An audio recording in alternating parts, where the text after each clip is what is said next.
ሁለት ደቂቃ ጠብቀን 2 ደቂቃ ያዝ ደቂቃን 2 ደቂቃ ካለፈ ቻው ብለን በሰላም እናሰናብታለን። አይ ሰላም ይብዛ። በሌላ ቦታ ወጣ ለምታወራው ነገር ኃላፊነትን ራሷ ትወስዳለች። አንተን መፍረድ ላለበት ማን ተበዳይ ነው ማን በዳይ ነው ህዝብ ይፈርዳል። አለቀ። በተጨማሪ መላክ የምፈልገው ነገር ካለ ትልከዋለህ። ማውጣት ያለብኝ ነገር አወጣለሁ፣ ማውጣት የሌለብኝ ነገር አላወጣም። ግን ለኔ የሚሰማኝ ነገር ምንድነው 24 ሰዓት እኔ ኦንላይን አለው። እንኳን ጃኒ ከኔ በላይ እሷ ናት የቲክታክ ተጠቃሚ። ስለሷ እየተወራ ነው፣ ስለሷ ጉዳይ እየተወራ ነው። መጥቶ እኔ ይሄን ነገር አልሰራሁም አላደረኩም እጇንም አልቆረኩም ከእስር ቤት ከወጣው አዶናይ ጋር ነው ያለች። ደውላ ያስቸግረኝ ደውላ ስታስቸግረኝ አንስቼላታለሁ። አንስተው ካሩ በኋላ ያኛው ጋር ጸብ ሲፈጠር እሷና እሷ መካከል ላይ ሌላ ሰው ለሱ ደውሎ ለምን ደወልክ ተብሎ ጥያቄ ሁሉ ቀርቦለታል። ሌላም ሰው ጠቅሷል። በዚህ ጉዳይ ላይ የቆረጥከኝ ይሄ ቪዲዮ አልደወልኩልህም ሰዓቱን አሳይቷል። እኔ አልደወልኩልህም ለምን ነው የደወልኩልህ? የራሷን ሐሳብ እዚህ ጋር መታ መስጠት ትችላለች። ለምን አስፈራት? እኔ እኮ መካከል ላይ ያለው ሰው ነኝ።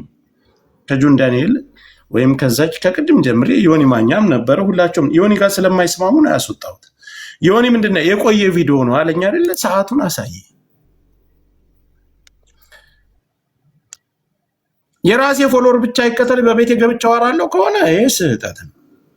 ህዝብ እየተደናገረና ተከታዮቻችን እየተደናገሩ ስለሆነ ያሉት ወይ ይሰማኛል ወይ?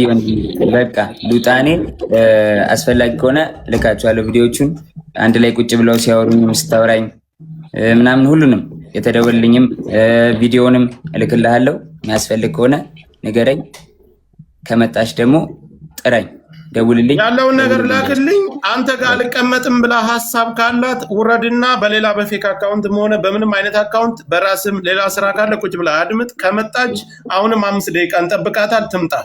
በቃ እሺ ወንድሜ ሊዳውን እየጠበቁኝ ነው ልጅና ሚስቴ። ሄድ መብት ነው ማውጣት ያለውን ነገር ይላክልህ፣ እሱ ጥሩ ነገር ነው። ሌላው ደግሞ ያለክልኝ ችግር ማውጣት ያለበትን አወጣለሁ። ሂድ ስትመጣ መመለስ ትችላለህ። አይ አልክልህም፣ እንደዛ ጆከር የሚወጣ ነገር አይደለም። ኖ ለሚዲያ ፍጆታ የሚውል ብቻ ነው ለኔ የምትልክልኝ። እንደዛ ማለት ኖ እኔ የምልህን ነገር አስማኝ። እኔ ለሚዲያ የሚውለውና እዚህ ጋር ያለውን ነገር እንጂ ሌላ ነገር እኔ እንድትልክልኝ አልፈልግም። አይ እሺ አባት ቻው። አሁን አንተ ውጣና እሷ ስትመጣ መመለስ ትችላለህ። ከዛ ውጭ እኔ የራሳችሁ ሚስጥር እኔ ለኔ ላክልኝ አለ ምን ሊያደርግልኝ? ቆይን ከባበር ሄዷል። እኔ አንዴ ላውራ። እስካሁን ሲያፍነኝ ነበር ጆከርም። እኔ ይኸውልህ የተሰማኝን ልናገር ጆከር። አንደኛ ነገር እኔ አሁንም ላይክ እንደ ሴት ልጅ ተጎዳው ስትል እኔ ሁሌም ከሴት ጎን ነው የምቆመው። ኖ ማተር ዋት ነው የምነግርህ። ሴት ልጅ ተደበደብኩኝ ስትል ከየትኛውም ሴት ጎን እኩል እቆማለሁ። ስቆም ግን ዘር፣ እምነት፣ ሃይማኖት ምናምን ፖለቲካ ማንነቷ ምናምን አያገባኝም። ሴት ስለሆነች ብቻ ነው። ለቀነኒ ድምፅ ስንሆን ፖለቲካ አስበን ዘርን አስበን አልነበረም ድምፅ ይሆናት ገባ። ስለዚህ ኖ ማተር ዋት ማንኛውም ሴት ተጎዳው ስትል እኔ እንደ ራሴ ከሴቷ ጎን ነው የምቆመው። አንደኛ ደረጃ እሱ ባለትዳር ከልጁ እናት ጋር ከተመለሰ ቤቢ የሚል ፌክ አካውንት ከፍቶ ለምን ያወራል? ለምን ያወራሉ ሁለቱ? ለምን ነው ግንኙነቱን የተፈለገው? እሱ በሷ ይሄ ጥያቄ የምጠይቀው በሱም ጎን በሷም ጎን ነው የምጠይቀው። እሱ ሚስቱ ላይ ቺት እያደረገ ነው ማለት ነው። እሷም ባሏ ላይ ቺት እያደረገ ላይክ ቦይፍሬንዷ ላይ ቺት እያደረገ ነው ማለት ነው። ሶ ይሄ የሁለቱም ችግር ነው። ሁለተኛ ነገር አሁንም እሷ መታ ነገሮቹን እስካላጠራሽ ድረስ ይሄኛው አካውንት ራሱ ፌክ አለመሆኑ በምን እናውቃለን? አናውቅም። የሚያውቁት ሁለቱ ናቸው። ሁለቱ ቁጭ ብለው ማውራት ሲችሉ ሁለቱ መረጃቸውን ይዘው ማውጣት ሲችሉ ነው እንጂ አንደኛው ድፍረቱ ስላለው መቶ ስለተናገረ ወይ የሆነ ግሪሳ ስላለ ባይዘው እውነት በመንጋ አይደለም የሚለካው፣ ወይ እውነት የሆነ ሰው አፍጥጦ በመጣ አይደለም የሚለካው። እውነት ባለክ መረጃ ነው። ምክንያቱም እኛ በውጭ ሆነን ነው የምናውቀው ሁለቱ ምን አይነት ግንኙነት ይኖራቸው ምን ይከናውን የሚያውቁት እሱና እሷ ናቸው።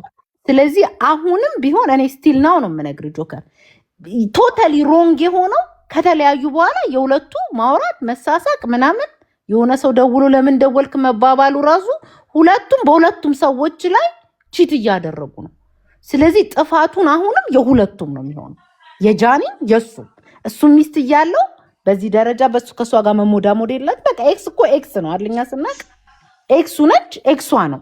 with respect ሊከባበሩ ይችላሉ ኃይል ሊባባሉ ይችላሉ ተጎዳ ሲባል እንዴት ነው አሁን እሱ መጣር አይደለ አዳምጥኝ እሱ መጣር አሳይ አይደለ ሲያሳይ እሷ መጣ ያለ መናገር ምንድነው ችግሩ ጆከር እኔ አንድ ነገር ልበል ግን የሁለቱም ደግሞ ጥፋት ያለው ምንድነው ሁለቱም እሷ ማዶና ላይ ተሞዳሞዳለች እሱም ነው ላይ የተሞዳሞዳ ነበር ሚታይ የሚመስለኝ